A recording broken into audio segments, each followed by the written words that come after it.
Olá, amores, sejam muito bem-vindos e bem-vindas ao canal Amora. Hoje vamos fazer mais um episódio do nosso podcast. Aqui tem duas convidadas especiais que já vocês vão conhecer. Falar um pouquinho para vocês da Amora, uma consultoria de RH especializada em gestão de pessoas e carreira. A gente também tem soluções para recolocação profissional, mentoria para você que quer acelerar a sua carreira. Então, vou deixar aqui embaixo do link do vídeo um link para vocês acessarem nossos canais, tá bom? Hoje o tema é um tema especial para o mês que estamos, Dia das Mães. Então, o tema é ser mãe é padecer no mercado de trabalho? Bem, para falar desse tema, trouxe aqui duas convidadas que eu já vou apresentar para vocês e eu quero contextualizar um pouco do porquê esse tema ainda é um tema muito sensível na nossa sociedade, né? Trouxe aqui dados, né? O primeiro do IBGE, que fala que no Brasil 58% das mulheres com filho até 3 anos estão fora do mercado de trabalho. Tem um outro dado aqui também muito relevante que fala que mulheres com filhos enfrentam redução na renda e de oportunidades. Essa é uma estatística da FGV que aponta que 50% das mulheres perdem o emprego até os 2 anos após a licença maternidade. São dados muito sensíveis, reais de instituições, né, que são renomadas aqui no país. E para tudo isso, a ideia desse podcast é trazer o diálogo entre duas pessoas, mulheres, profissionais, mães, para a gente pensar um pouco nesse tema e em alternativas para isso. A gente acredita muito na potência das mulheres e que existem caminhos para enfrentar esse desafio do mercado. Né? Mas antes de apresentar essas mulheres maravilhosas que estão aqui comigo, eu quero falar com vocês da nossa apoiadora, que é a NIC Benefícios, que é uma opção de benefícios flexíveis completa numa única plataforma que o seu colaborador vai ter acesso a vale-refeição, alimentação, mobilidade, soluções de saúde e bem-estar. Né? Se você é gestor de RH ou empresário e quer saber mais sobre os benefícios da NIC, acesse o QR Code que está aqui na tela para saber da solução completa da NIC. Quem quer mais que a NIC. E aí, voltando agora aqui às apresentações. Primeiro vou apresentar a Giovana Tomenaga, muito bem-vinda. A Giovana é mãe do Gabriel, que aliás, xará do meu também é Gabriel. Ela é jornalista, escritora, apaixonada por narrativas, comunicação e marketing de conteúdo. Ela é criadora de conversas maternas, que aliás eu acompanhei muito. Na pandemia Sim. você falava muito, foi muito legal. Naquela época era mãe tentante, mas me ajudou muito. Já estava se preparando, Já estava né? me Para preparando. os desafios que viriam. Muitos, nem sabia. A gente acha que a gente sabe, né? Inocente. E também ela lançou um livro recentemente, A Terra do Contrário, que está aqui, quero mostrar para vocês. Maravilhoso livro. Gabriel, já vou ler hoje à noite pro Gabriel. Depois me conta se ele gostou. Vou contar, com certeza. E seja muito bem-vinda, Giovana. Obrigada pelo convite. É um Muito prazer estar bom. aqui com vocês, com a Helena também. E para falar sobre um tema muito importante, né? Um desafio que, sem dúvida, todas as mulheres passam. Todas. Mesmo as que não são mães. Porque Sim. o mercado pensa nisso, né? Mesmo as que não são mães enfrentam. Possibilidade de que a mulher um dia vá querer ser mãe ou sem querer se torne mãe, né? Se torne mãe, exatamente. Então já é um desafio para todas as mulheres, mesmo as que não desejam ser mãe, que não são mães, enfrentam a mesma dificuldade. A minha outra convidada é Helena Magalhães, também mãe do Henrique e do Fernando. Ela é Managing Partner da People Oriented, e que é uma consultoria de recrutamento e seleção de executivos e posições estratégicas que atua há mais de 20 anos no mercado.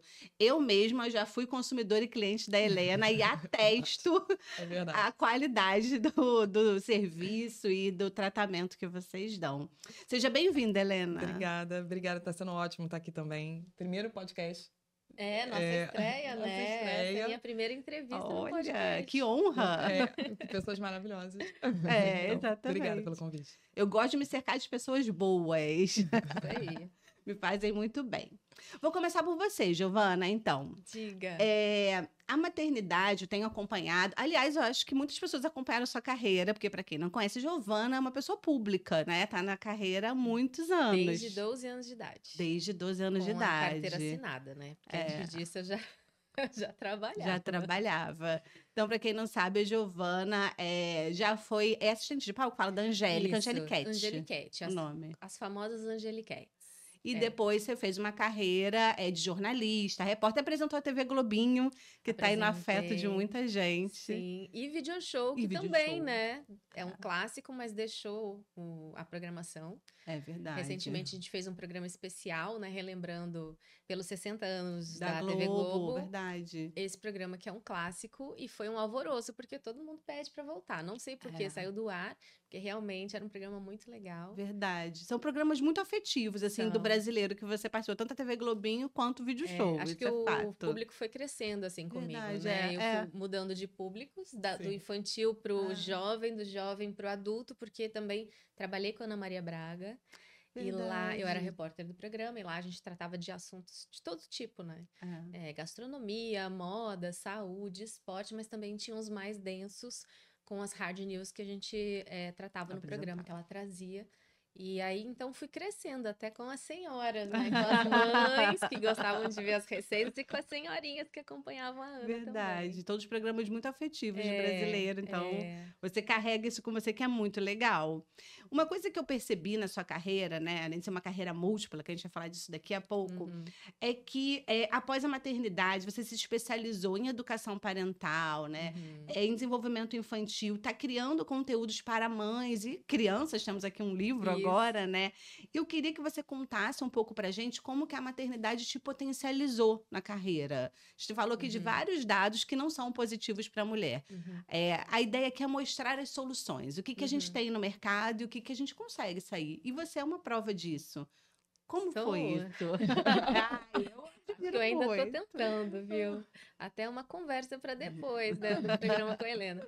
Mas assim, eu sou uma pessoa que eu gosto de ter um norte, eu gosto de ter para onde olhar para o futuro, sabe? E eu acho que a maternidade, ela me transformou antes mesmo de eu ser mãe. Porque, como você disse, eu Interessante. trabalho desde muito cedo, né? Desde muito nova, observando mulheres mais velhas atuando no mercado e vendo o movimento, né? De gravidez, como as empresas viam a mulher grávida, como as grávidas se colocavam dentro daquela Sim. situação ali no mercado, atuando. E muita coisa não me agradava. Então, quando eu encontrei um parceiro, que eu comecei a pensar em ser mãe, porque ser mãe, né? Eu penso desde criança, aquela coisa, quero uma família, quero ter um filho. Mas quando aquilo começou a se concretizar mesmo, assim, no meu coração, eu comecei a pensar, o que eu vou fazer para poder ser mãe? E ser mãe mesmo, assim, porque eu tive esse exemplo em casa da minha mãe, que naquela geração pôde escolher não trabalhar, então foi um acordo que ela fez com meu pai de ficar em casa enquanto ele trabalhava e ela cuidar das crianças, né? E ela trabalhou também em vários lugares. Hoje, com mais de 60 anos, ela trabalha, atua no Olha, que mercado, legal. nunca deixou, mas ela tirou esse tempo para cuidar das crianças pequenas. E eu queria fazer igual, porque eu via como era importante para mim, para os meus irmãos, né, para as crianças, ter os pais por perto. Então eu queria poder ser mãe numa época em que eu pudesse ir levar e buscar na escola, fazer o dever de casa junto, ver o que vai comer, colocar na lancheira, sabe essa coisa bem bem gostoso. mãe? Eu queria viver isso. Eu não queria, sei lá, deixar na creche, sair correndo, pedir para alguém buscar, chegar em casa tarde, ver meu filho dormindo, sair de casa e meu filho tá dormindo. Então, isso começou a me preocupar. Eu comecei a planejar o que eu posso fazer que vai me permitir ter esse dia a dia, essa rotina com meu filho. Então surgiu assim. Foi. E eu ainda estava no mercado. As coisas foram, claro que não é tudo planejado, né? As coisas vão acontecendo. E aí, a primeira coisa que eu pensei, né? Assim, aquele primeiro plim, depois que eu encerrei o meu contrato com a TV Globo, eu fiz várias outras coisas. Mas eu pensei, eu preciso ter um negócio meu, eu não posso depender de outra pessoa, então vou empreender. Mas fazer o quê?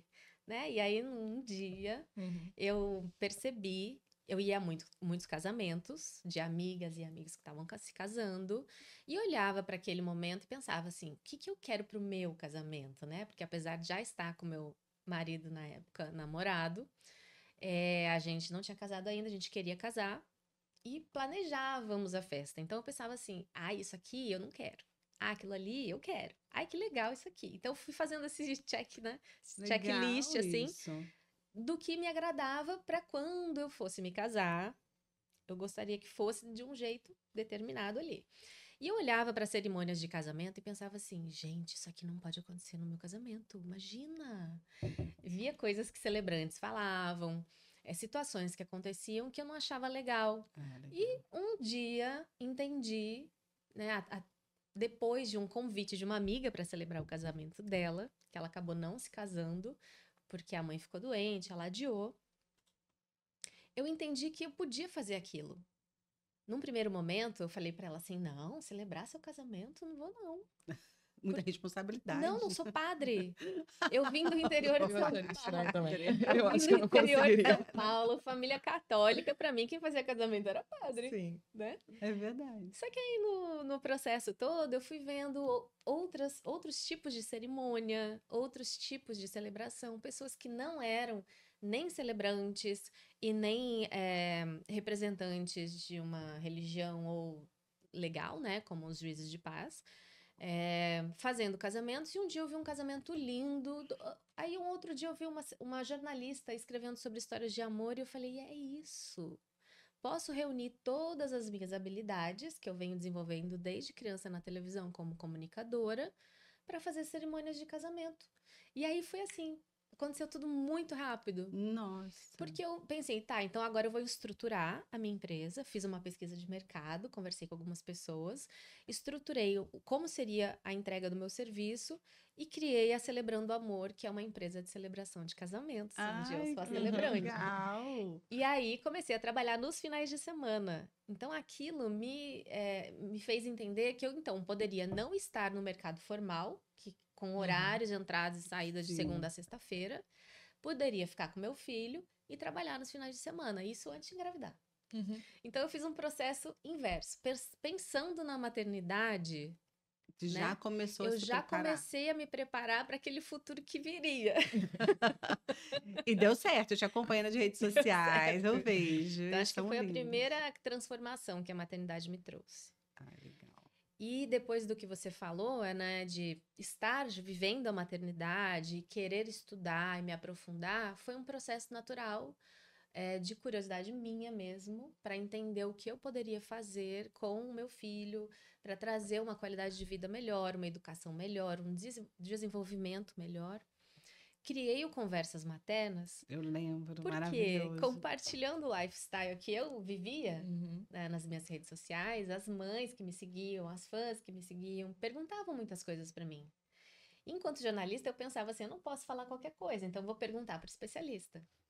Aí eu buscava, então, uma especialista, nutricionista especialista em amamentação, um pediatra, para responder as perguntas das mães. Só que eu fazia isso na DM do Instagram. Então, às vezes, era a mesma resposta para várias pessoas. E eu pensei, tô perdendo tempo aqui, né? Vou fazer uma live na época da pandemia, com as lives. Foi, lembro. Vou fazer uma live e aí todo mundo assiste. Então, eu fazia live, convidava o especialista e falava para as mães: olha, essa semana a gente vai falar sobre amamentação. Essa semana a gente vai falar sobre educação. E aí comecei a desenvolver as temporadas. Eu tive a primeira e outras temáticas, né? Durante uma semana eu fazia um tema tratando maternidade e carreira, desenvolvimento infantil, a posição da mulher. E a coisa foi acontecendo, assim, não foi nada muito planejado, sabe? Foi acontecendo. Foi acontecendo. Mas acho que interessante nisso que você traz é que você usou várias habilidades, competências que desenvolveu ao longo da sua carreira e na maternidade usou-as a seu favor. Né? Sim, sim. Você sempre escreveu muito bem, né? Você contou aqui a sua carreira de repórter, né? De jornalista, e você potencializou isso criando esses canais. Então, você usou todas as suas habilidades nesse momento. Na época eu não percebia, mas hoje, quando eu olho para os projetos que eu venho desenvolvendo, né? Desde que o Gabriel nasceu, eu acho que a comunicação, ela tá ali no meio disso tudo, sabe? Sim. Tudo tá ligado ali com essa questão da minha vontade de passar informação. que vem da minha formação. Que vem da sua formação. de uma carreira Independente do longa. que eu estou falando, sobre o que eu estou falando, se é sobre o amor, se é sobre o casal, se é sobre o filho. Eu sempre Sobre a tô amamentação. eu sempre tô querendo informar e ajudar as pessoas. Eu acho que isso vem da minha escolha como jornalista. Mas eu acho que Com tem uma certeza. curiosidade a mais também, assim. Nem todo mundo é curioso de embarcar num tema que não conhece, ou que é novo, e se aprofundar. Acho que é diferente mesmo. Eu sei. Eu sou muito curiosa. Aham, Você falou da formação, né? Eu É. comecei a estudar um pouco, a pesquisar assim, né? Vou olhar Instagram, vou ler alguma coisa sobre a primeira fase do bebê. Como eu faço para trocar fralda? Como eu faço para... Enfim, né? Antes foi parto. sim. Que parto eu escolho? É. E aí foi indo, né? Como eu faço para trocar fralda? Como eu faço para amamentar? E aí, quando eu passei dessa fase, que é um pouco mais crítica e que vem assim, você tem que resolver tudo, né, imediatamente, já comecei a pensar lá na frente. Olha eu aqui, né, pensando lá na frente. Gente, quando esse menino tiver 3 anos, 5 anos, o que eu vou fazer com ele? Como que eu vou educar? Aí fui estudar educação positiva. Positiva. Fiz, ler, né, livros. Aí fiz a formação em educação parental, porque eu pensava assim, eu preciso me preparar para falar para as mães sobre esse assunto, né? Não é só minha opinião, acho que existe uma técnica, existe um embasamento, então eu quero saber. Verdade. Aí fui estudar. Não satisfeita, falei, bom, entendi, mas eu acho que eu tenho que saber um pouquinho mais, eu vou fazer uma pós. Aí fui para neurociência, educação e desenvolvimento infantil. Bem bacana. Foi muito legal. E você que me abriu, aprofunda mesmo. nos me temas, abriu assim muitos horizontes e dentro disso tem vários caminhos, né? Para onde eu vou nisso É aqui? isso. E aí estudos muito autodidatas sobre educação socioemocional, que eu acho super importante. E hoje eu já fico pensando, ele vai ser adolescente, como é que eu vou lidar com adolescente? Nem fala, que as mães me contam e falam, quero nem saber. Não quero saber deixa eu resolver deixa eu curtir meu neném aí. essa situação aqui, depois eu vou para a próxima. Então, eu já tô mais perto, né? Meu mais velho vai fazer 9 agora. E, gente, já é um mini adolescente. Eu brinco que ele já entrou na pré-adolescência. Eu acho que deve estar mais Eu acho que o meu já mesmo. entrou também. Olha, gente. Dizem que existe a pré-adolescência Sim. da criança, né? Sim. Na primeira infância. Eu acho que o Gabriel tá. Já tá nessa. Já tá. Agora, querendo saber um pouquinho do mundo corporativo, Helena. Você está ali na outra ponta, né? Com anos de experiência recrutando executivas, né? Alta gestão. Queria que você trouxesse para a gente um pouco como que o mercado vê mulheres com filhos pequenos. Se você percebe avanços reais, você está há muitos anos nisso. Houve mudança na perspectiva de executivas, de recrutamento dessas mulheres no mercado? Pergunta difícil. Não, essa pergunta é difícil e sensível, porque, vamos lá, e a minha ótica foi mudando também ao longo dos anos. Eu comecei a trabalhar muito cedo na minha área. Eu tenho 40 anos e estou há 20 anos em recrutamento. E no início, todo mundo é jovem. Eu olhava para a mulher com filhos e eu via algumas limitações. Mas aí você vai amadurecendo, você vira mãe e então, você não quer era mãe. Não era mãe. E aí você não quer ser vítima você não quer cometer os preconceitos que você conhece do outro lado da mesa. Sim. E em paralelo, o mundo foi evoluindo também, as áreas de ISD foram evoluindo, foi entrando movimentos muito fortes em relação à diversidade, estímulo a gênero. E aí houve uma evolução real, sim, tá? Que infelizmente a gente está sentindo evoluir de novo, né? Concordo totalmente. Mas eu acho que a gente deu um passo bem significativo em relação a essa evolução. O que são temas sensíveis? E aí, na minha maternidade, eu comecei a ver isso de uma forma diferente também. Existe, sim, uma carência de mulheres no nível executivo, tá? E não é só preconceito de empresas. As mulheres, às vezes, não querem também chegar lá. Eu tenho amigas mães que já estão há muito tempo nas empresas. Eu tenho um caso muito bom. Eu tenho uma amiga que ela era gerente de uma empresa, está há 10 anos nessa empresa. A empresa queria promovê-la a diretora e ela não queria. Porque se ela virasse diretora, ela ia ter que viajar e ela não ia conseguir ficar com os filhos. Exato. Então, ela limitava a carreira dela. Tá errada. Não, assim, é uma escolha dela. Acho que desde que ela tenha segurança em relação a isso, ok.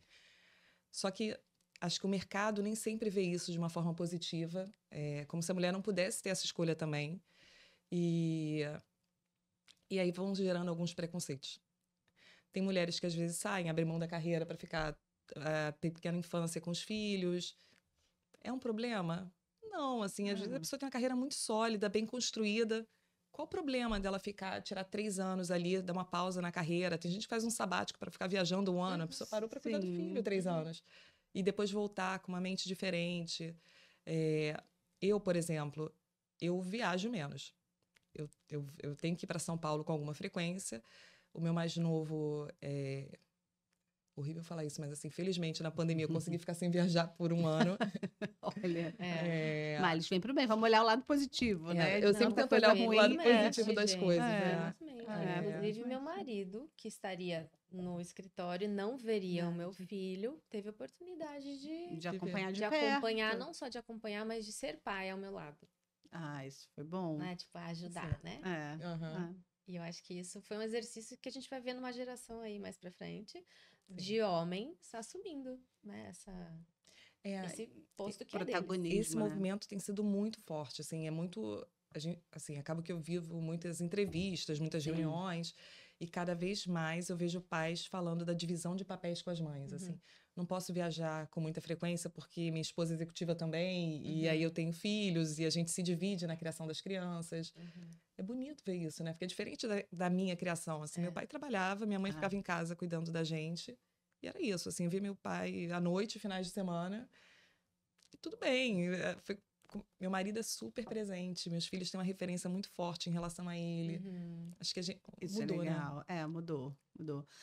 Eu tenho impressão, eu vejo esse movimento também, e é o que você falou, ele não tem certo, não tem errado. Acho que assim, a carreira tá aí pra vida toda. Sim. O filho também, mas o filho tem as fases, né? Exatamente. Tem uma fase que, querendo ou não, é mais demandante, normal, um bebê, né? E depois ele vai crescendo, se tornando adolescente, um adulto. E a carreira tá aí para você também. Eu vejo que cada vez mais as pessoas esticam a carreira, porque a idade está aumentando das pessoas no mercado. A idade de vida e no mercado, consequentemente. Mas eu fico me questionando um pouco, e não tem resposta certa, é só uma reflexão, o quanto que esse mercado, principalmente o mercado corporativo, né? Você falou que foi de uma empresa, né? De uma grande empresa. Ele ainda reproduz muito um estilo de vida muito masculino do passado, até porque os homens estão se reinventando. Então, parece que para você crescer na carreira, você tem que abrir mão da sua vida pessoal. Né? Então, acho que tem um contexto aí, me parece, que é um pouco cultural, que é difícil ser ultrapassado para você evoluir na carreira.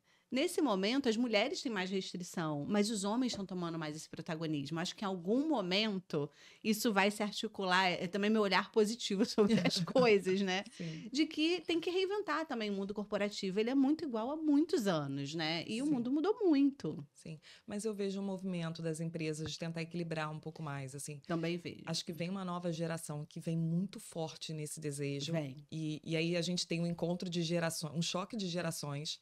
A minha geração é uma geração que trabalhava 15... Eu lembro que eu, grávida do meu mais velho, eu saía do escritório 9 da noite. Chegava 7, 8 da manhã, não tinha problema nenhum. Adorava fazer isso, adoro o que eu faço. Não era um problema. Foi isso que me levou a questionar, sabe? Porque eu via muitas mulheres na televisão, né? Que é um mercado diferenciado do corporativo, que é uma empresa, mas a nossa rotina é diferente, né? Na verdade, não tem rotina. Eu não tinha rotina. Porque horário de gravação não é aquele horário fixo do horário comercial, é o horário que a gente tem o horário, né? Os atores, enfim, tem os horários certos. Mas como eu fazia muito bastidor e fazia entrevistas e viajava muito, então era assim, o horário que a pessoa podia falar.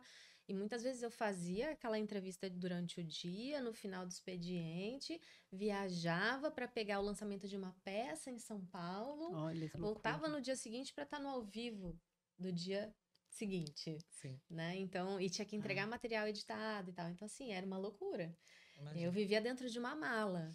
E eu via mulheres grávidas que carregavam peso, equipamento, não tinha um horário fixo para o almoço, era o que dava na lanchonete da esquina, que dava, engolia um negócio que tinha que sair correndo. E eu ficava um pouco assustada, sabe? Que eu achava bem desumano, assim. Como... E a pessoa que tá, né? O peixinho que tá no aquário não vê a água, né? Então...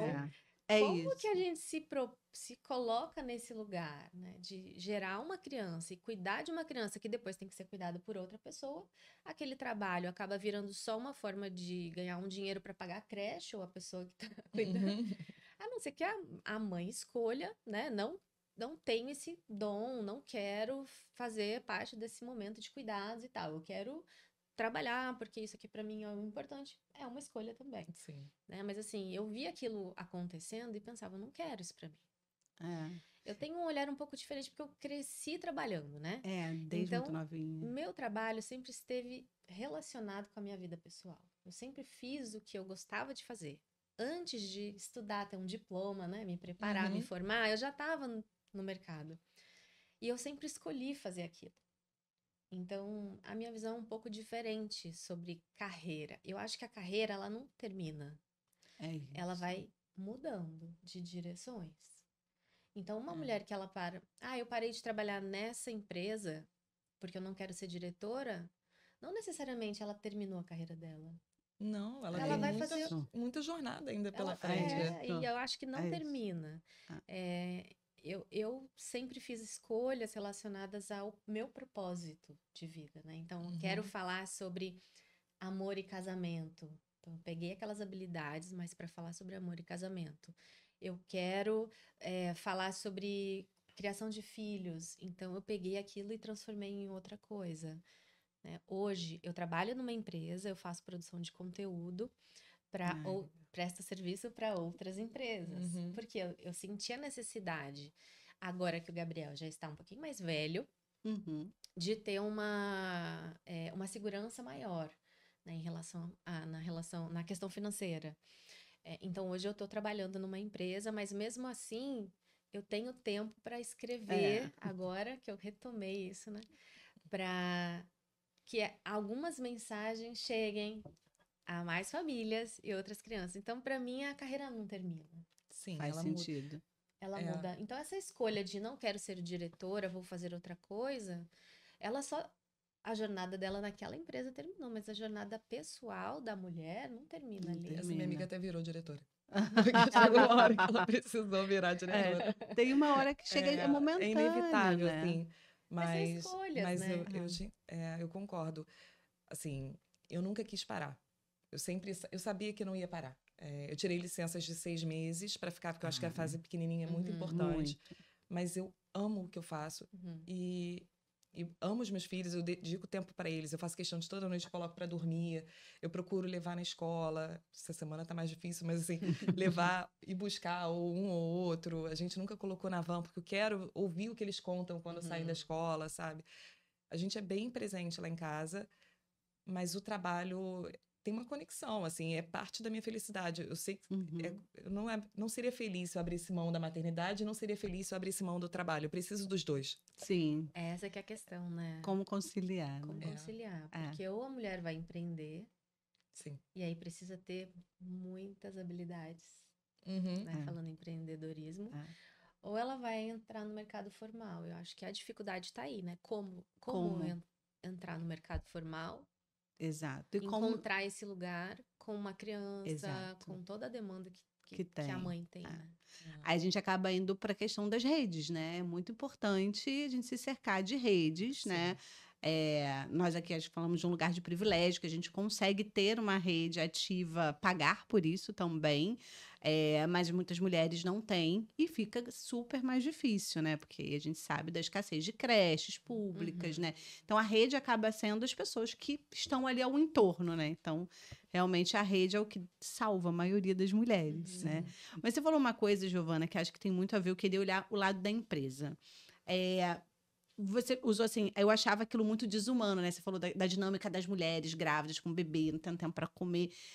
Claro que você falou de uma rotina, de um mercado muito específico, né? Que é um mercado de jornalismo, um mercado de TV, de entretenimento. O mercado de entretenimento, ele é muito duro em alguns motivos, porque quando a pessoa está de folga é quando ele está acontecendo. Então, tem horários muito duros ali, né? Muito específicos, né? Mas olhando assim, o lado da empresa, E aí, olhando a parte da geração Z, eu concordo que o mercado, de modo geral, seja ele qual for, ele em algum momento, ele esbarra um lado desumano mesmo. Se você não colocar uma barreira, né, muito forte para no lado desumano, e a gente vê já essa geração, agora Z, que está entrando no mercado, super resistente, Na né? verdade, eles colocam a barreira antes do problema, né? Exato, exato. O que você tem visto de movimento? Você que está lá do lado de recrutar para as empresas, o que você está ouvindo dos líderes e o que você está encontrando no mercado? Então, tem uma reclamação grande em relação a essa nova geração, pelo excesso de barreiras. Sim, na minha geração, que é a mesma, somos da mesma geração aqui, a gente entendia que no início da carreira você tinha que se dedicar, e aí você ia crescer, e chegava uma hora que você crescia, era o momento de você ser mãe, você também ia ter um pouco mais de flexibilidade, desacelerava. Essa geração, e aí assim, de novo, a gente ainda não sabe se eles estão certos ou errados, porque ainda é muito cedo para falar. Estamos no aquário ainda. É verdade, estamos vivendo junto ao aquário. Mas eles querem a qualidade de vida desde o início. Não julgo. Acho que o mercado está tentando se adaptar a isso. Entender. Mas eu reparo o mercado também mais aberto a pessoas com mais idade. Eu ia falar isso, se não está deslocando. Sim. Tem dois movimentos para favorecer pessoas com mais idade no mercado hoje. Primeiro é esse, dessa geração. E tem um segundo que a pandemia ela trouxe. A gente vinha no movimento de gente muito jovem assumindo cadeiras executivas. Fato. E, naturalmente, gente, quando a pessoa é muito jovem, a maturidade demora um pouquinho para desenvolver. Maturidade são cicatrizes que vão sendo feitas ao longo da vida. E aí, quando vem uma pandemia, quando vem uma grande crise, às vezes esses executivos tinham dificuldade de lidar. E aí o mercado começou a trazer executivos que às vezes estavam aposentados de volta, executivos mais maduros, que já tinham passado por choques maiores para as empresas, para formar esses executivos mais jovens. E aí o que eu começo a ver é um movimento um pouco mais lento de crescimento.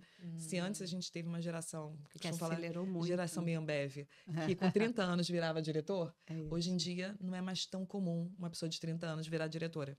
Hoje em dia, espera-se um pouco mais, ela tem que mostrar que ela está mais pronta, está mais madura. Porque não é só habilidade técnica, né? Exatamente. É inteligência emocional também. Não é só vontade. É isso.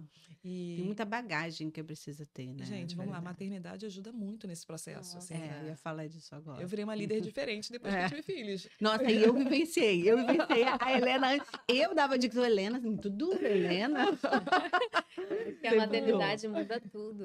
Nosso olhar para o outro, para a gente, para o ambiente, é isso. Assim, agora, eu acho que isso aqui não faz mais parte da minha vida. É que a vida, ela vem dando uns tapas pra gente, assim, pra mostrar... Não é assim. Aí, tenho 2 filhos, né? Meu mais velho foi um desafio. Até hoje, em alguns momentos, o pré-adolescente. Ele é mais sensível, ele tem o tempo dele, ele é um menino maravilhoso. Mas algumas coisas são muito diferentes da forma que eu penso.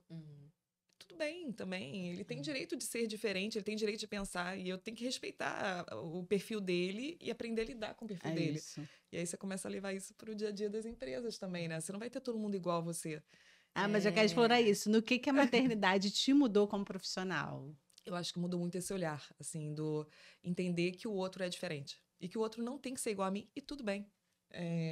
Ele é diferente e vamos usar o que a gente tem de melhor. Às vezes... Eu tenho um senso de urgência muito grande e bastante energia também. Bem parecida nisso. E às vezes eu tenho gente hoje no meu time que o senso de urgência é completamente diferente. Eu tento trazer um pouquinho do meu senso de urgência, mas às vezes a pessoa é muito mais analítica, ela tem outras potencialidades que eu não tenho, ou não tenho tão forte, e aí ela vem me complementando em outros pontos. Acho que um time bom é esse, né? Exatamente. Que tem pessoas com talentos diferenciados que vai somar ali, né? Para alcançar aquele objetivo. Sim. E eu acho que a maternidade, ela ajuda muito a gente nesse ponto, porque ninguém vai abrir mão dos filhos, né? Você não vai abrir mão. Você vai ter que ficar ali pelo menos 20 anos e tem que ser boa a experiência para os dois lados e tem que dar certo. A gente quer que dê certo no final. Minha mãe, coitada, até hoje ela fica me ouvindo lá, então acho que é a vida toda. Ela não tá aqui, ela mora em São Paulo, mas a gente se fala sempre. Quando precisa de um colinho, tem o telefone, né? Ai, é uma delícia, né? Saber que existe isso, né? Eu tava falando com uma amiga que é defensora pública, outro mercado ainda, né? E ela tava falando o quanto que o filho é demandante. Ela tem uma filha agora de 10 anos agora, a filha dela tá terrível. Malu, ela fala, ai, Malu, me dá muito trabalho. E ela fala assim, nossa, como o filho é demandante, é doido para que ela cresça, vai ficar mais dependente. Eu falei, amiga, você não demanda da sua mãe? É isso. Filha chegou para demandar, entendeu? Não tem quem te conheça melhor do que sua mãe. É isso. Né? Seu chefe, seu colega de trabalho, mas que conviva com você, não vai saber assim como você é na essência, né? Então, mãe, o que eu faço? Mãe, o que você acha? E é muito E a minha mãe sempre fala assim, você que sabe, minha filha. Eu falo, ai, não é isso que eu quero. Não é isso que eu quero ouvir, me diz o que fazer, né? Eu sou de uma geração que você dizia que eu tinha que fazer, né? Resolver esse problema. Muito bom. É a validação, né? De que você tá no caminho certo. É isso. Né? Vai por aqui. Mãe, você acha que não é? Tá, vai pelo caminho. Não, filho, você não acha que... Eu tenho um diálogo muito bom com a minha mãe. E eu quero ser essa melhor amiga. Mãe, melhor amiga, que não pode ser só melhor amiga, do meu filho. Então, acho que essa comunicação aberta traz um suporte emocional, né? É isso. Pra todas as Esse é um ponto que eu acho interessante, de que eu percebi na maternidade, no meu papel de líder. Eu fiquei mais empática às questões emocionais das pessoas. Não é que antes eu acho que eu nunca fui uma carrasca, mas eu acho que eu levava isso não tinha um peso, até porque eu fui de uma geração, eu acho que a gente é da mesma geração, em que isso não entrava no jogo do trabalho. Tipo, o que eu mais ouvia é que os problemas ficavam para fora e você faça aqui no banheiro. É isso, faça aqui o seu trabalho, né? Que é muito triste isso, né, gente? É muito triste. Assim, você não é uma pessoa diferente no trabalho, em casa. É isso. E o mundo veio mudando, como a Helena falou aqui no começo. Eu acho ótimo ter mudado. Eu não sou uma pessoa contra. Eu zero acho essas questões mimimi. Acho que elas foram super importantes para a evolução da diversidade nas empresas, de um ambiente de trabalho mais humano, porque o trabalho tende a te desumanizar. Então, ele ser humano é o mínimo que ele pode ter. E eu percebi isso em mim. O suporte emocional nas empresas também. É isso. Que a gente vê hoje serviços de psicologia, né? Sim. Há psicólogos contratados para ouvir. Eu não sei até que ponto talvez vocês possam falar melhor. Que eu ouço de colegas assim, não vou falar nada não lá na sessão de terapia, porque vai virar ela pro chefe. Depende, a ética manda, não pode falar. Tem a ética profissional, né? Não pode. A ética profissional de um psicólogo é muito próxima da de um médico, de um advogado. Você não pode abrir, você tem que cuidar ali da saúde emocional. E dentro dessas mudanças, vem a NR1 agora mudando, né? Que é uma norma regulatória do trabalho e que coloca como segurança do trabalho aspectos emocionais, né? E psicológicos, o que eu acho super importante, tem tudo a ver com maternidade. Porque, assim, como a gente vem... A lei trabalhista vem para proteger o trabalhador. E ela surge numa era industrial. E o Brasil, há muito tempo, não revia essa norma. E eu achei essencial ter mudado.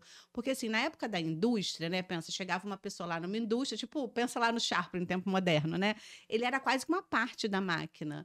E não importava muito a fala dele, a comunicação, a empatia, a parte emocional. Porque a máquina que ele lidava ali não precisava disso.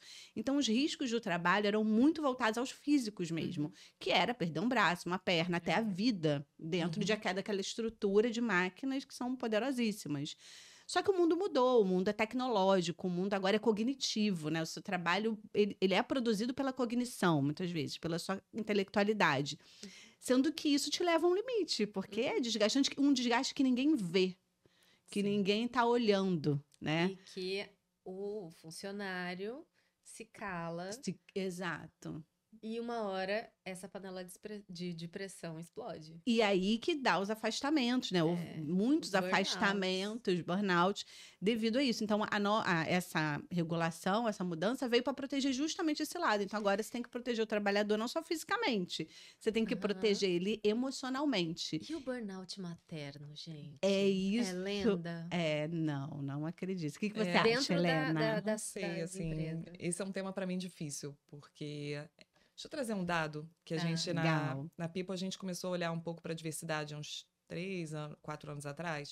E a gente começou a perguntar para todos os candidatos que a gente falava sobre critérios de diversidade, que eles se entendiam e tal. E aí teve um dado que logo no primeiro estudo que a gente começou a fazer, já apareceu. A maior parte das mulheres não se entendiam como preenchendo o critério de diversidade de gênero. Não se entendiam como diversas. Mulheres executivas, né? Alta liderança. E aí eu lembro que quando o primeiro processo que a gente fez, que a gente trouxe esse estudo, e o time veio e falou assim, Helena, temos um problema. Eu falei com 50 mulheres e dessas 50, só 10 falaram que se entendem como diversas. Que dado a gente coloca para o cliente? Coloca os 10 ou coloca os 50? Aí assim, vamos colocar os dois. Os 10 e os 50 que são mulheres. E aí o que a gente começou a ver, isso se repetiu em todos os processos. E a conclusão... E por quê? Então, a nossa conclusão é o seguinte, existe uma geração de executivas de alta liderança hoje que está na faixa ali dos 40, 50 anos, que não viveu muito o processo de diversidade, as campanhas de diversidade, e entende que cresceu por mérito. E aí essa executiva não quer ser vista como beneficiada por um processo de ESG. Por uma cota. Eu estava pensando faz todo que sentido. essa mulher, ela acredita que ela tem que ser igual ao homem ou que ela tem o direito de ser igual ao homem. Que ela é igual ao homem, então ela não se vê num lugar de diversidade. Eu acho que, assim, desafios, todas que eu converso até hoje, tudo é a forma como você vê, né? A maioria passa por grandes desafios. Ainda mais se tiver filho, gente. É difícil conciliar. Eu já ouvi várias falando que, poxa, foi super difícil. Meu filho tinha 6 meses, voltei da licença já viajando a beça pela empresa, passava semana fora. Totalmente. Voltei de licença já viajando. E superam isso. Claro que isso acho que gera algumas cicatrizes. Assim, gente, não tem como. Mesmo que a pessoa que tenta ver a ótica positiva, que está olhando para frente, para o objetivo, vai ter cicatrizes. Mas aí eu acho que por isso ela não quer ser vista como uma cota. Porque ela Poxa, eu lutei muito para eu chegar luto aqui. Eu luto tanto para isso, agora eu sou a cota, né? Eu tô nessa posição porque eu sou mulher? Não, tô nessa posição porque eu mereço, eu me esforcei muito para isso. Eu acho que é mais esse ponto, sabe? Mas o esforço é muito maior, eu acho que isso é inegável, que aí eu acho que entra o burnout materno, porque é uma soma, é uma coisa que para mim ficou claro, é que soma você tem toda uma demanda emocional do trabalho, natural do trabalho. E entra uma demanda muito forte de filho, de organização, de saúde. Então, às vezes eu estou em São Paulo, viajando a trabalho, o Gabriel está aqui com febre, eu tendo que administrar, assim, do trabalho, caiu, não sei o quê. Claro que não estou eu aqui levando, tem o pai super presente que faz essa parte, mas eu não estou lá, tipo... E eu percebo, assim, até pegando as gerações anteriores, o meu pai, por exemplo, minha mãe trabalhava, meu pai trabalhava, minha mãe ficava em casa. Ele ia para o trabalho, eu estava com febre, assim, tá tudo bem. Ele não... remédio passou, né? Ele não sabia. A responsabilidade da mãe. Exato, ele não sabia. E ele é um pai super presente. Tá doente que é a mãe. É isso. Assim, nenhum dos meus filhos, quando tá doente, procura o pai. É isso. Colo, né? Dorme o colo com a da mãe. É o carinho, E aí a mulher é sobrecarregada, assim, quando a criança desce. É o desgaste físico, mais o desgaste mental disso, de estar trabalhando, mas estar pensando, mas tá... E o emocional, né? Ou seja, chega uma hora que não dá para dar conta. Exato. Esgota mesmo. E dá para ter afastamento por burnout materno? Acho que isso ainda não é. Eu acho que dá. Não vai ser burnout materno, não, mas é o burnout. É do trabalho. Mas é claro que é acumulado. Não tá relacionado ao trabalho, mas tá, né? Não, tá. No final você teve um burnout. E aí vai ser afastado. Porque o burnout vai se tratar de uma incapacidade, né, de trabalho. A pessoa fica incapacitada de trabalhar. E claro que a mulher, inclusive nas estatísticas não trouxe aqui, para dizer exatamente o número, mas o maior afastamento por burnout é de mulheres. E é disparado de mulheres. Porque as mulheres carregam muita carga emocional. Tem a maternidade, muitas vezes elas são cuidadoras dos pais também, ainda tem esse acúmulo. Verdade. A nossa geração está pegando pais que estão vivendo como a gente nunca viu antes. Então, tem pais, né? Eu sou filha, meus pais foram pais muito novos, assim, eu tenho esse privilégio ainda. Mas eu vejo pessoas da minha idade com pais de 80 anos. Eu tava falando ontem, inclusive, como executiva, que a mãe dela tem 82 anos. Meu sogro tem 81 anos. Então, assim, os sogros também. já começa a requerer cuidados muito parecidos com o de uma criança, né? Você tem que vigiar, você tem que olhar, você tem que planejar, estar presente, né? Toda a estrutura de vida. Meus pais, embora sejam novos, eles têm 65, 68 anos, respectivamente, mãe e pai, mas eles não mexem em redes sociais para pagar conta. Já é uma questão para eles. Gente, e os golpes? Ainda tem isso. Você tem que estar atento a tudo. De vez em quando minha mãe me manda um negócio e fala, mãe, não paga, mãe, não clica. Não deposita, não faz Pix. É isso. Ainda tem esses cuidados que ficam com a mulher. Mas deixa eu trazer um outro lado. Porque eu sempre tento me colocar nas duas cadeiras para tentar ver como eu pensaria do outro lado. Eu tenho um caso real. Não vou abrir nomes. Mas há muitos anos atrás, acho que uns 7, 8 anos atrás, um cliente, empresa grande, todo mundo que está vindo aqui conhece, ele era um diretor executivo e precisava contratar uma gerente executiva para o time. E aí ele virou e falou assim, Eliana, preciso que seja homem. Eu tenho hoje, não sou preconceituoso, eu tenho 5 gerentes executivos embaixo de mim, 4 entraram de licença maternidade. Nossa, se eu tiver mais uma mulher entrando de uma licença maternidade, eu corro. Pode chamar uma mulher na menopausa. Olha a solução, Verdade, não pensei nisso. É isso. Não pode ser vamos negociar aqui? Pode ser uma mulher acima de 40, perto dos 50? Exatamente, aí. Agora você falou que estão esticando. Mas... Traz habilidade, traz maturidade, traz experiência. Não, mas é verdade. Mas, assim, existem, às vezes, esses preconceitos por situações que acontecem. Ser humano, né, gente? A pessoa passa por algumas coisas. Mas, nesse sentido, eu acho que erra ou é uma falha da lei. Porque se a licença fosse parental, homens e mulheres, essa barreira, ele não teria como falar isso. Eu acho que é uma falha, e é uma falha cultural, social, porque atribui à mulher esse cuidado da maternidade. É claro que, objetivamente, o bebê está na barriga, ele amamenta com a mãe, mas, assim, a presença do pai é super importante. Por que não a licença parental? Isso equipararia as condições. Eu acho que no nosso caso de Brasil... da mulher, né? Não, e no nosso caso de Brasil, gente, a gente tem um problema... economia mesmo, assim, nós somos um país pobre. Exato. E aí, se parar, vamos lá, a gente pega os países nórdicos, né? Acho que Dinamarca, 1 ou 2 anos para a mulher e para o homem. É isso. Se faz isso, as empresas quebram. É isso, Quem trabalha? A minha cunhada teve filho no Japão, ela recebeu licença pela... Agora eu não vou saber dizer se é pelo governo ou prefeitura, tá? Recebeu a licença e ainda um cheque de ajuda de custo.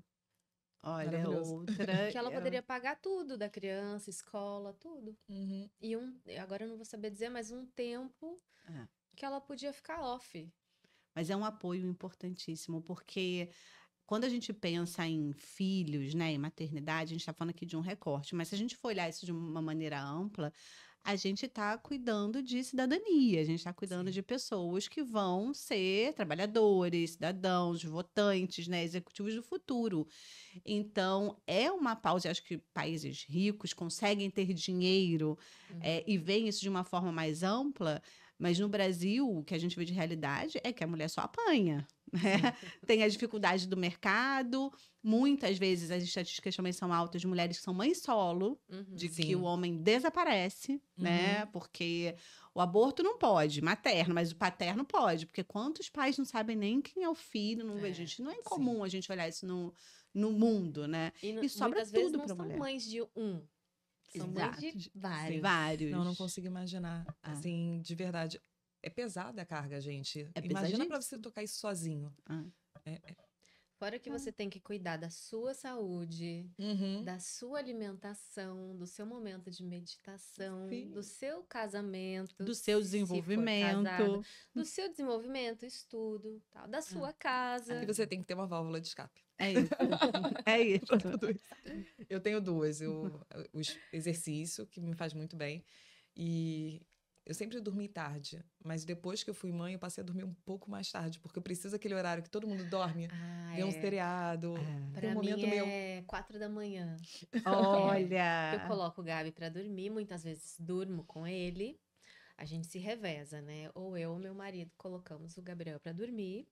contamos a historinha, que tem um momento da história, e ele dorme. E a gente, muito cansado, dorme junto, né? Então, quando o Du tá com ele, eu vou pra cama, durmo, e vice-versa. E aí eu acordo 4 da manhã, levanto aquele silêncio, É bom, aquela paz, o céu escuro, a casa toda quietinha. Eu falo, agora, esse é o meu momento.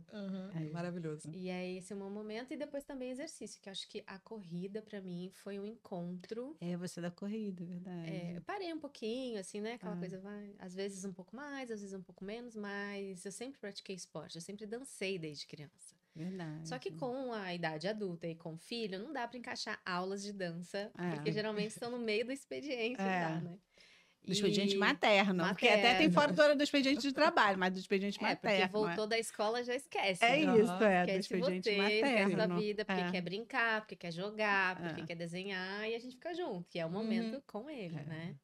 E aí, eu acho a corrida um esporte super democrático, né? É você ótimo. vestir o tênis onde você estiver, sim, ou sai caminhando, ou sai correndo, enfim, né? super. E também pra mim é uma meditação, sabe? Uma meditação em movimento, porque é quando Você esvazia a mente. oxigênio no cérebro, esvazia a mente, eu tenho várias ideias. Eu adoro também, mas meu joelho ultimamente não tá deixando muito. Hoje em dia eu chamo de corridinha da vovó. Que é aquele trotezinho assim que você acha que você tá na maior velocidade e as pessoas vão passando. Mas eu tô feliz, sabe? Eu tô me movimentando. É o seu momento. Tô dando uma suadinha, tá ótimo. É o meu momento. É isso. Falando de burnout, essa é uma saída, né, para evitar o burnout. É esse autocuidado, seja ele qual for que a mulher consiga encontrar na sua vida. De ter esse tempo de respirar para si, seja de 4 da manhã ou seja mais tarde vendo uma série, fazendo exercícios. É uma dica, eu tento né? uma sériezinha, mas acabo dormindo. Eu vou confessar que depois que eu fui mãe, eu durmo mais cedo do que eu dormia antes. Eu dormia bem tarde e acordo mais cedo também. A gente dorme menos, né? Eu durmo bem 6 horas por noite, pra mim hoje é o suficiente. Eu também, mas assim, eu emendei, né? Puerpério com pandemia, com... Uau! tá vendo? A memória. Já tá falhando. Com Menopausa. E aí, a insônia chega, né? Primeiro são as noites mal dormidas com o bebê, depois pandemia, ansiedade, tudo mais. E agora... menopausa, que traz essa insônia para as mulheres. Não todas, eu acho, mas para mim foi... a primeira coisa que bateu foi insônia. É mesmo? Mas aí você acorda mal, assim, cansada ainda? Não, acordo, tipo... Já aconteceu. Eu acordo... plim, tipo, tá de manhã? Acordei. Não preciso mais de sono. Tô sem sono. Aí eu pego o relógio. Deixa eu ver. Deve ser umas 6. 2:30. Já aconteceu assim, 11:30. Falei, e agora? O que eu vou fazer? Até clarear o dia.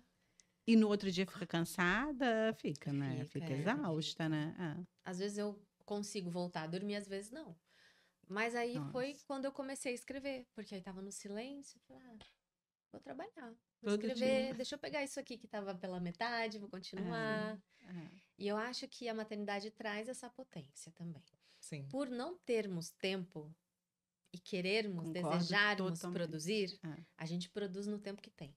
Verdade, então não procrastina. Eu concordo. Nós somos muito mais produtivas. Né? Eu sou mais do que eu era antes dos filhos. Sim, porque quando você tem um tempo, você deita, vai ver uma série no meio do dia. Né? Assim, não, adolescente, mas não. Trabalhando não dá pra fazer isso. Mas... agora você tem um tempinho. Levei na escola, tem que voltar. 1 horinha, vou fazer tal coisa. Aí você vai e faz. Então você não procrastina. Isso, eu senti. Isso é unânime em todas as mulheres que eu falo. Assim. Eu lembro quando eu voltei de licença maternidade, tinha outra diretora na empresa que eu estava, que tinha voltado assim, tipo, 2 meses antes de mim. Ela fala assim: Alana, você vê como você vai ficar produtiva. Porque você vai conseguir, você sabe que você tem aquele tempo, então você vai encaixar tudo naquele tempo.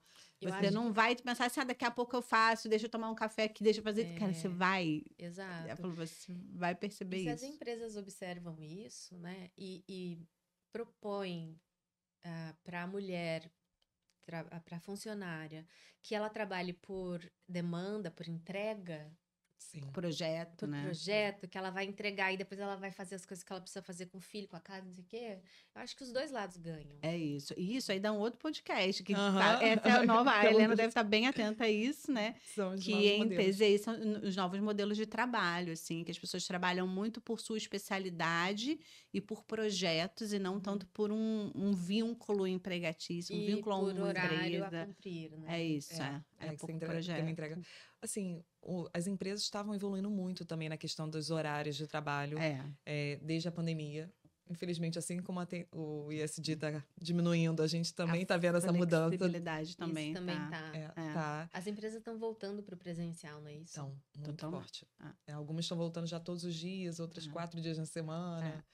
O que se fala é que até o final desse ano, a maioria volta totalmente ao presencial, as que ficarem vão ficar 2 dias. E aquele projeto de lei de menos dias de trabalho? Isso eu acho muito difícil. Também acho. Toda vez que eu fiz mestrado em empresas familiares, estudando em empresas familiares, e em um movimento que era muito comum em empresas familiares, em momentos de crise, o fundador ou o principal acionista que tinha saído da gestão voltava para a gestão. É bem comum. Em momentos de crise, os modelos de trabalho que estavam mais flexíveis voltam para um modelo de controle. Porque você precisa garantir o seu resultado. E aí acho que existe um mindset ainda de que se você não estiver ali perto olhando, você não vai entregar o resultado que você precisa. Exato. E aí vai todo mundo voltando.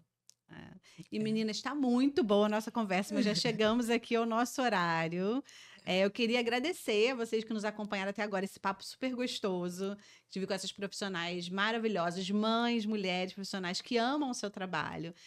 A ideia foi mostrar as potências da maternidade, o quanto que o trabalho traz possibilidades, né? Então, ser mãe não é padecer no mercado de trabalho, é se potencializar. Eu acho que essa conversa aqui foi nesse sentido, de se potencializar para enfrentar esse mercado de trabalho que está aí. E peço para vocês se despedirem do pessoal, meninas. Obrigada, Alana. Obrigada pelo convite, obrigada pela parceria aqui da nossa estreia de podcast. Esse tema, para mim, você sabe que é super importante. Quanto mais eu puder falar sobre, quanto mais mães eu puder atingir com a minha mensagem, seja falando sobre a minha maternidade ou sobre desenvolvimento infantil, né? Eu acho que é importante. Então, eu que agradeço pela oportunidade de estar aqui e por você trazer esse momento de conversa aqui, de reflexão para tantas mães que precisam, né, se informar. Porque acho que isso é ferramenta. É isso. Para transformar vidas. Então, muito obrigada. Imagina, eu que agradeço. Obrigada também, foi ótimo. Adorei a minha experiência de primeiro podcast. Foi muito boa. Espero não ter desestimulado as mães. Meninas, precisamos de mais mulheres no mercado de trabalho, precisamos de mais executivas mulheres, porque a gente vai, juntas, vamos ajudando a mudar essa realidade também. E vamos trazendo mais empatia, trazendo mais calor. A mulher, ela é mais sensível e o mercado corporativo precisa disso. Então, continuem na jornada. Vamos juntas. Exatamente, para humanizar esses ambientes já tão desumanizados muitas vezes por natureza, né? Obrigada, meninas. Tchau, pessoal. Obrigada. Até a próxima.